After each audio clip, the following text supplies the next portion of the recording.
जो लोग ये बयान दे रहे हैं, विशेषकर जो अगर निशा दी बोल रही थी और भी बहुत सारे लोग बोल रहे हैं, तो चलिए वो या तो वो उरांव है या मुंडा है या संथाल है, जो भी है, अगर आदिवासी जन्म से पैदा होता है तो आप फिर असम में आदिवासी क्यों नहीं है?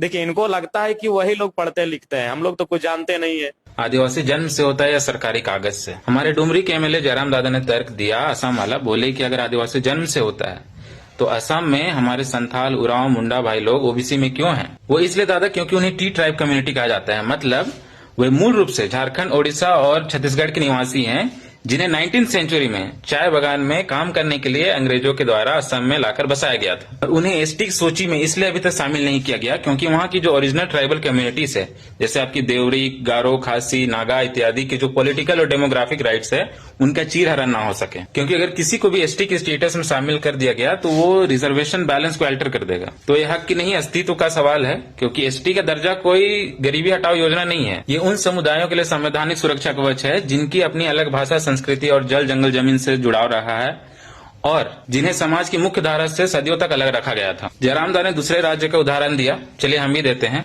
राजस्थान में गुर्जर समाज ने एसटी दर्जे में शामिल होने के लिए कितना बड़ा आंदोलन किया। तो वहाँ के पहले से जो एसटी दर्जे में शामिल हुए मीना समाज थे, उन्होंने इसका कड़ा विरोध किया। तो क्या उन्हें एसटी दर्जे में शामिल किया गया? नहीं।